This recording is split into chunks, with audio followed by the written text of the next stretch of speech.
Hello friends, नमस्कार, good evening, शुभ संध्या। एक बार फिर से आप सभी का हार्दिक स्वागत है, हार्दिक अभिनंदन है। दोस्तों 10 कदम एक श्रृंखला चल रही है जिसके अंतर्गत आगामी जो लेखपाल की एग्जाम होने वाला है। अब तो खैर ये एग्जाम आपका टल चुका है ना। जो एग्जाम आपका 19 जून को होने वाला था, अब ये एग्जाम आपका जो है 1 महीना डिले कर दिया गया है और 24 जुलाई 2022 को ये आपका जो आयोजन किया जाएगा, है ना। फिलहाल कंटिन्यूटी आपकी बनी रहेगी, जैसे सीरीज आपकी चल रही है पहले की तरह चलती रहेगी, है ना। 10 कदम एक महत्वपूर्ण श्रृंखला होती है जिसके अंतर्गत चर्चा होती है जितने भी पिछले 10 साल में UPSSC आयोग के अंतर्गत जितनी भी परीक्षाएं आपकी हुई हैं और जितने प्रश्न आपसे पूछे जाते हैं, इनका एक कलेक्शन होता है। वीडियो कौन तक देखिएगा। अगर आप चैनल पे पहली बार आए हैं, चैनल सब्सक्राइब करके बेल आइकन को प्रेस कर दीजिएगा, क्योंकि ऐसे ही हेल्पफुल कंटेंट मैं आपको प्रोवाइड करता रहता हूँ। आइए शुभारंभ करते हैं आज के सेशन का। सबसे पहला प्रश्न आपसे पूछा गया है यक्षगान, है ना।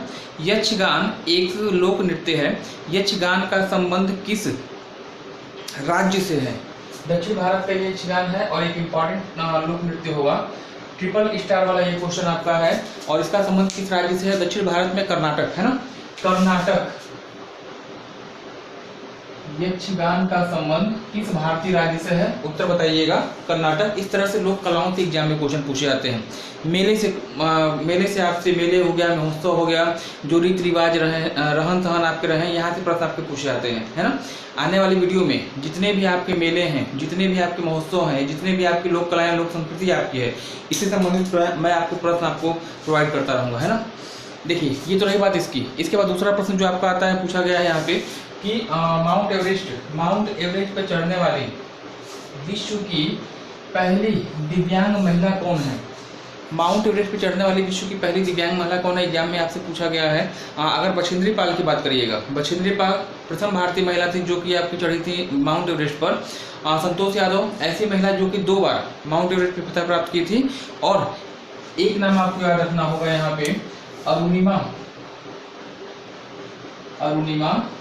सिन्हा, ठीक है।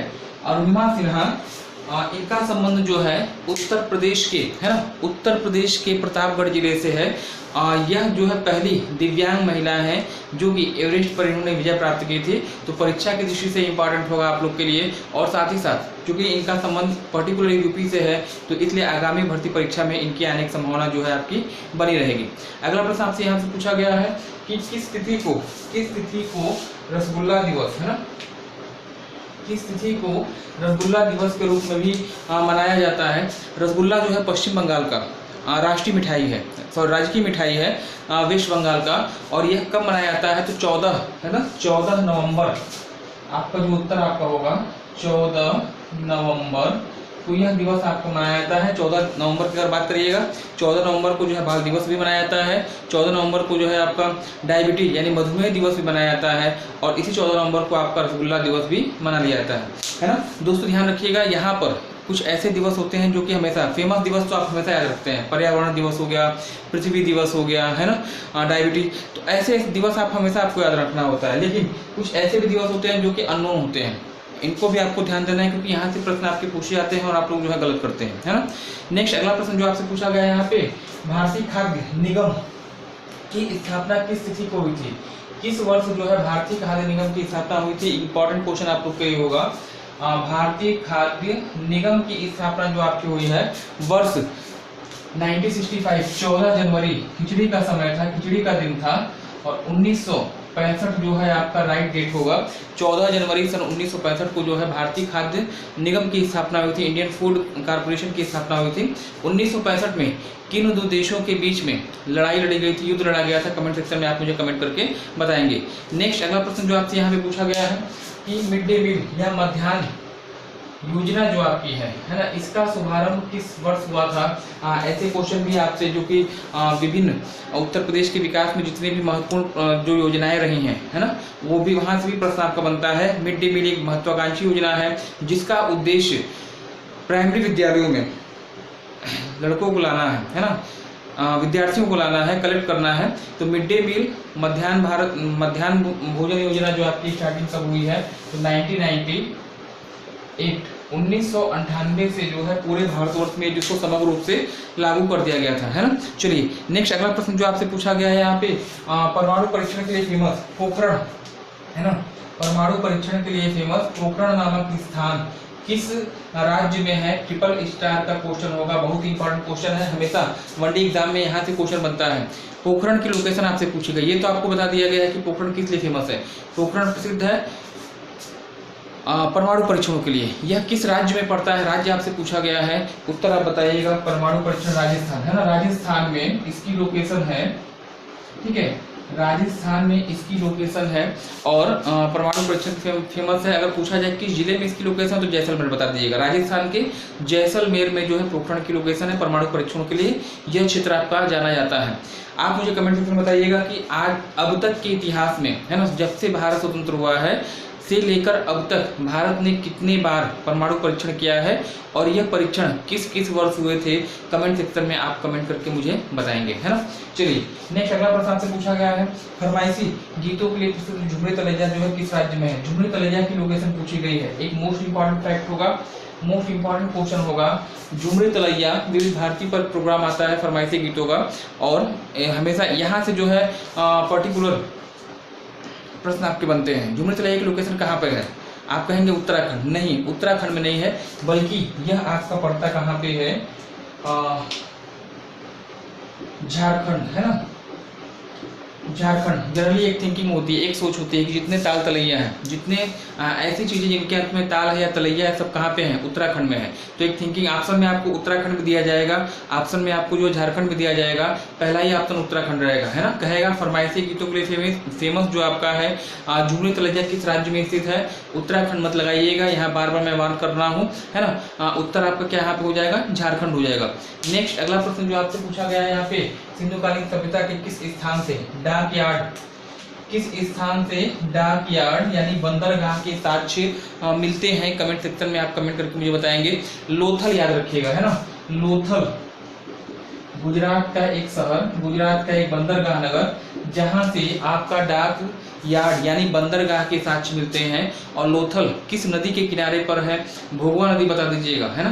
प्राचीन समय भोगवा नदी आपकी प्रवाहित होती थी, यह स्थल भोगवा नदी के तट पर था, और इसी स्थान से, है ना, इसी स्थान से डाक यार्ड या बंदरगाह के साक्ष्य मिले हैं। और साथ ही साथ युगल समाधान के अवशेष भी जो है, युग्मिक समाधान के अवशेष भी जो है आपके इसी लोथल नामक स्थान से मिले हैं। लोकेशन इसकी भारत के गुजरात राज्य में होगी। नेक्स्ट इतिहास प्रसिद्ध दांडी मार्च, एक इंपॉर्टेंट फैक्ट होगा आप लोग का, सविनय अवज्ञा आंदोलन से संबंधित यह चीज है और इंपॉर्टेंट होगा आप लोग के लिए। दांडी मार्च का आरंभ किस तिथि से हुआ था? तिथि आपसे पर्टिकुलर पूछी गई है। सविनय अवज्ञा आंदोलन महात्मा गांधी जी के द्वारा चलाया गया एक महत्वपूर्ण आंदोलन था, और 12 मार्च सन 1930, है ना, 12 मार्च सन 1930 को जो है यह आपका स्टार्ट हुआ था, ये यात्रा दांडी यात्रा, जो कि साबरमती आश्रम में शुरू हुई थी और दांडी तट पर जाकर 6 अप्रैल सन 1930 को यह समाप्त हुई थी। 72 प्रतिनिधियों के साथ जो है महात्मा गांधी ने जो है ये यात्रा शुरू की थी, और 12 मार्च से स्टार्टिंग 6 अप्रैल को आपका एंड हुआ था, है ना। दोनों चीजें आपके लिए इंपॉर्टेंट होगा। किस आंदोलन से रिलेटेड है? सविनय अवज्ञा आंदोलन। उद्देश्य क्या था? नमक कानून को तोड़ना, है ना, नमक बनाकर। चलिए इसके बाद दिया गया है आपको कितने राज्य भारत की तटरेखा को स्पर्श करते हैं? तटरेखा की जो कुल जो निर्माण आपका है, भारतीय तटरेखा का जो कुल निर्माण आपका होगा वह 6100, है ना। भारतीय तटरेखा की लंबाई आपकी 6100 किलोमीटर है। 9 राज्यों से मिलकर बनी है। 9 राज्य हैं जो भारत की कास्ट लाइन, है ना, भारत की तटरेखा का निर्माण करते हैं। और ये 9 राज्य कौन कौन से होंगे? गुजरात है, महाराष्ट्र, गोवा, कर्नाटक, केरल, तमिलनाडु, आंध्र प्रदेश, उड़ीसा और पश्चिम बंगाल, है ना। 9 राज्य मिलकर निर्माण करते हैं। 6100 किलोमीटर लंबाई होगी। सबसे लंबी तटरेखा वाला राज्य गुजरात, सबसे लंबी तटरेखा वाला प्रायद्वीपीय राज्य आंध्र प्रदेश, और सबसे लंबी तीसरा सबसे तटरेखा वाला अगर कहा जाए तो बताइएगा तमिलनाडु, है ना। इतनी चीजें आपकी हो, आपको नोट करना होगा। कोलम बीच कहाँ पे स्थित है आपसे पूछा गया, इंपॉर्टेंट फैक्ट आपका होगा। कोल्लम बीच की लोकेशन दक्षिण भारत में है, और किस राज्य में इसकी लोकेशन होगी? तो केरला, है ना, केरल में कोल्लम बीच आपका स्थित है, इसको आपको ध्यान रखना होगा। कोरोना काल के दौरान टीम 11, है ना, टीम 11 कोविड-19 के दौरान टीम 11 का गठन किया गया था, और यह टीम किस राज्य से संबंधित है यह आपसे पूछा गया है। तो टीम 11 यूपी का एग्जाम आप देने जा रहे हैं, टीम 11 को स्पेसिफिक ध्यान रखिएगा। आयुष कवच ऐप याद रखिएगा, टीम 11 याद रखिएगा, दोनों ही कोरोना संबंधित है और दोनों का संबंध किस राज्य से है, तो उत्तर आपका हो जाएगा आपका प्रदेश, यानी उत्तर प्रदेश से ये आपकी चीज़ें रिलेटेड हैं, चाहे आयुष कवच ऐप हो और चाहे आपका टीम 11 हो, है ना, दोनों ही आपके कैसे हैं, दोनों ही आपके उत्तर प्रदेश सरकार के द्वारा लॉन्च किए गए थे, है ना। हरमंदिर साहब की लोकेशन किस राज्य में है, इंपॉर्टेंट फैक्ट होगा आप लोग के लिए, है। हरिमंदिर साहब या इसी को आप कहते हैं स्वर्ण मंदिर, किस राज्य में है। अगर हरमंदिर साहब मैंने आप पूछा, आप नहीं बता पाएंगे, लेकिन अगर मैं पूछ दूं गोल्डन टेम्पल कहाँ है, किस राज्य में, आप तुरंत बताएंगे, कहाँ, अमृतसर में, अमृतसर पंजाब, है ना। हरमंदिर साहब या गोल्डन टेम्पल कहाँ पर स्थित है, तो अमृतसर, है ना, अमृतसर। और अमृतसर किस राज्य में है, पंजाब में। कमेंट सेक्शन में आप मुझे कमेंट करके बताएंगे कि हरमंदिर साहब या गोल्डन टेम्पल स्वर्ण मंदिर का निर्माण किसके द्वारा करवाया गया था, आप कमेंट करके मुझे बता सकते हैं, है ना। चलिए सबसे लास्ट में अंतिम क्वेश्चन जो आपके लिए है पूछा गया है कि अंतर्राष्ट्रीय बुकर पुरस्कार विजेता 2022, एकदम करेंट की चीज़ है, लास्ट महीने मतलब मई महीने में ये काम आपका हुआ है। बुकर पुरस्कार विजेता 2021 की अगर बात करिएगा, किसको दिया गया है, गीतांजलि श्री, है ना, मैं यहाँ पे लिख रहा हूँ, गीतांजलि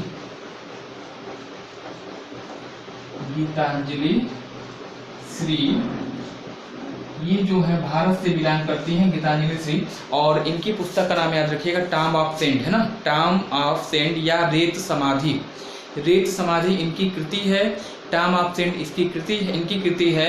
और इसके लेखक कौन है, गीतांजलि श्री, जिनको अंतर्राष्ट्रीय बुकर पुरस्कार से सम्मानित किया गया है। आने वाली परीक्षा की दृष्टि से इसको 3 स्टार या 4 स्टार के अंतर्गत रखिएगा।